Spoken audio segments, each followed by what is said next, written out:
This program is made possible by a grant from the Mobil Oil Corporation.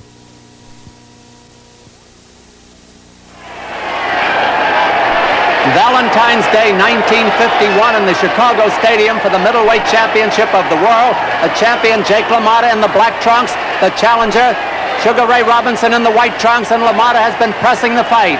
He bangs a hard left and a right to the body, another left, a grazing left, a hard left hook to the mouth, a left hook to the jaw, another left and a right to the jaw by LaMotta. A left hook to the mouth by LaMotta. He's got Robinson in trouble on the ropes. The Toreador and the Bull, the 1951 middleweight title match, is the theme of our show on The Way It Was.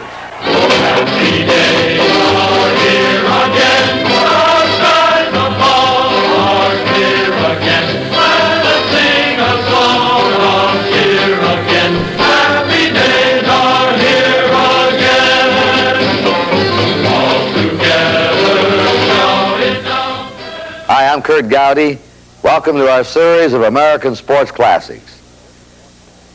This event, championship boxing, and a fight that Ring Magazine places in the top 5 classics in boxing history. Sugar Ray Robinson versus Jake LaMotta. And here to help us recreate that memorable contest, the middleweight champ of the world, one of the ring's toughest competitors, the Bronx Bull, Jake LaMotta. And the challenger, the world welterweight champion. He won 126 fights while losing only once. The greatest fighter, pound for pound, the ring has ever known, Sugar Ray Robinson. And to help us relive this battle, we're pleased to have with us the Dean of Boxing Sportscasters, who's called more blow-by-blow fights than anyone else in broadcasting history. Mr. Don Dunphy, welcome back to The Way It Was. Thank you, Kurt, and I'm looking forward to this fight between LaMotta and Robinson. It was indeed a ring classic. Well, it was 1951. What was the status of the two fighters? What was going on in the boxing scene at this time? Well, Sugar Ray was the welterweight champion, and he had the amazing career record of 126 wins with only one loss. What a record. And that came in his second fight with Jake LaMotta 8 years earlier, but he had beaten LaMotta 4 other times. Sugar Ray held the world championship welterweight since 1946, and he ran out of challengers. He just returned from a triumphant European tour, putting his title on the line 6 times in less than 2 months. On the other hand, Jake LaMotta won the middleweight title June 16, 1949, when he knocked out the great Marcel Cerdan in the 10th round. Now, in LaMotta's second title defense, though, he nearly lost his title. He had to go into the 15th round to save it, didn't he? Yes, he was facing the Canadian champion, Laurent Dutil, and he was losing the crown, definitely losing, as we take a look with time running out in round 15. Final round for the middleweight championship of the world, and Laurent Dutil from Canada has Jake LaMotta against the ropes. The champion LaMotta has been in trouble throughout the first 14, and according to our reporters here at ringside, Dutil has won almost every round on points. He beat LaMotta, you know, before Jake won the title. And Jake LaMotta, the Bronx Bull, has never been down, and he's in trouble there in this round 15. Dutil handing out all the punishment, and it appears that LaMotta's just hanging on. Rights and lefts by Dutil in close, piling up points. LaMotta, no, here comes LaMotta. He awakens. He's been playing possum here in round 15, and he's got Dutil hurt. Lefts and rights, raining blows. LaMotta, his only chance to win is by a knockout. In this crowd in Detroit, watching LaMotta, lefts and rights, and Dutil hanging on. Final round, if Dutil can stay on his feet, he wins the championship. LaMotta needs a knockout. Oh, a vicious left hand, another left hand, another left hand, and a right, a left, and a goal, a left hand, and there goes Dutil. Dutil is down in round 15. Dutil 4, 5, 6, 7, 8, 9, 10. LaMotta plays possum and rallies to knock out Laurent Dutil. Jake, you almost let that one get away. There were only a few seconds left. Were you really playing possum there in the last round? When I came back for the 15th round, they told me in the corner that I could not win the fight. So I quickly figured out something in my head. When the bell rang for the 15th round, that I would try to coast for about 2 minutes and then go all out for the last minute of the fight. So for 2 minutes, I just stood there covering up, and while he was throwing punches. And then when I thought the 2 minutes was about up, I started my barrage. But I found out later that it was more than 2 minutes. I started about 30 seconds before the round ended, and the way it was, there was 23 seconds to go of the 15th round when I knocked them down. They counted 10. There was 13 seconds left. I was very, very lucky to win that fight. All right, he's defended his title, Don, and now they've got to get together, right? Well, following that remarkable comeback, Jake agreed that welterweight champion Sugar Ray Robinson would be the next challenger. So the match has been made. And now it's time to go back to Valentine's Day, Chicago Stadium, blow by blow, ready at the mic, Don Dunphy. Final instructions as we await the start of the middleweight championship battle between champion Jake LaMotta, dancing up and down 160 pounds, the middleweight limit, and his challenger, welterweight champion Ray Robinson, 155 and a half. Round one. The Bronx Bull, Jake LaMotta, forces Robinson back with the left hand to the head, rips both hands to the body. Graceful Sugar Ray dances up and down and then goes into a clinch. LaMotta will force the fight throughout. Robinson will try to keep him off with his jab and his dazzling combinations. LaMotta's in with a short left to the head. LaMotta fighting out of a half crouch again bangs that left hand to the body.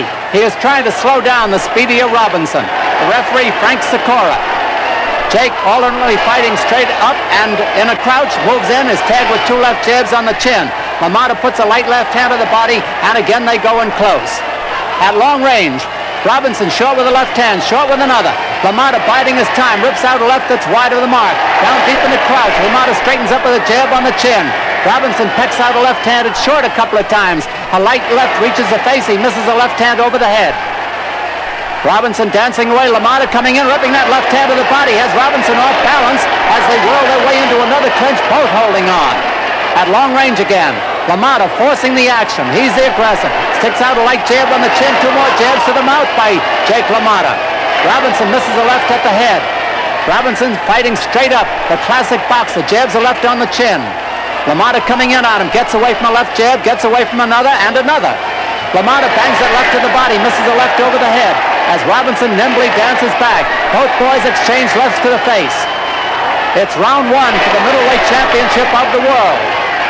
Robinson takes a hard left hand to the body by LaMotta. LaMotta is in close again, and again they hold on. Both boys making the clinch. The referee has them apart. Robinson short with a left, short with another. About a minute to go in round one, scheduled for 15. Robinson short with a jab. LaMotta moving in on him, undaunted by Robinson's prowess. LaMotta's the champion, Robinson the challenger here. LaMotta drives that left hand to the body. Robinson gets back out of range, is short with his own left hand. Robinson puts two sharp jabs on the mouth of LaMotta, and another. Then he bangs the left to the body, but misses. Follow-up lefts over the head as LaMotta goes in and holds on for a change. LaMotta both hands to the body, but they are not hard punches. LaMotta takes a jab on the chin. His own left to the head is just blocked. Robinson feigning the left, drives out a left that's short of the mark, is short with another, and LaMotta finds him with a long left lead to the head. A left hook on the head by Jake LaMotta. LaMotta puts a left hand over the head. LaMotta puts that left hand to the jaw again. The champion is having a very good round in round one.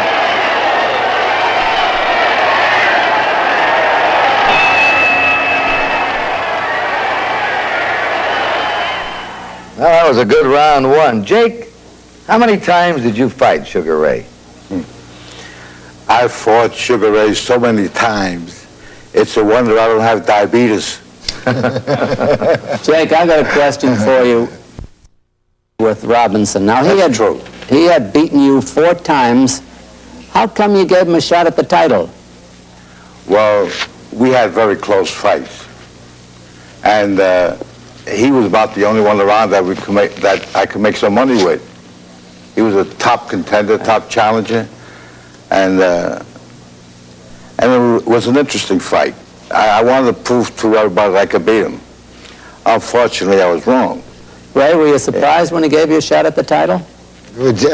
No, I was happy because Jake never ducked anybody. You know, he didn't have to. You know, I wasn't surprised. But one of the things about always when you was fighting this guy, you knew condition was the name of the game. You had to be in condition. Now, Don, you and I were talking about this. There was a rumor that you lost to get down to the limit of 160, 9 pounds the night before the fight. That's hard to believe that you could do that and fight.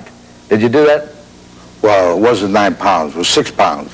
How did you do it? I went to the steam baths, and I forget the hotel we went into. It was in Chicago. But it was so tough, I kept going in and out of the steam baths, but I finally made it. And I knew I was going to have some trouble. So I made a stipulation in our contract that we would weigh early.